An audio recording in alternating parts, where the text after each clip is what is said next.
Nơi giúp đồng bông đại phụ kê ban pla tơ tết mây crum hòn trái stơ tại ban cạt lang nơi pê đại sầm bò con mùi ban thẹn chô tam bồng uất stơ tại trọ dục chỉ vật phụ kê hai nút gron tại chỉ ca chập đam bẩn nọ bẩn man khai còi mọc cru thẹn chả cho đò sa hao chỉ tràn ban cạt lang nơi lơ plơ con mục tê robot phụ kê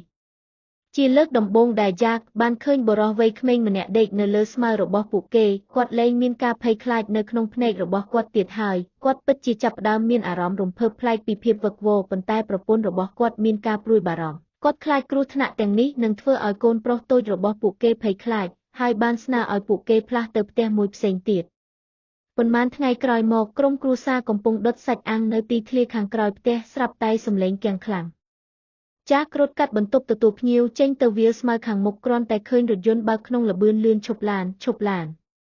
គាត់ស្រែកក្រឡេកមើលទៅជិតគាត់ឃើញជនរងគ្រោះជាបុរសស្បែកខ្មៅប៉ុន្តែក្នុងពន្លឺតិចគាត់មិនអាចប្រាប់ពីសម្បុរស្បែកពិតប្រាកដបានឡើយអ្វីដែលគាត់បានឃើញគឺឈាមហូរចេញពីមាត់បុរសនោះហើយយ៉ាកបន្តស្រែកថាគ្មានអ្នកបើកឡានឆ្លើយទៅទេសង្ឃឹមថាអ្នកបើកបរ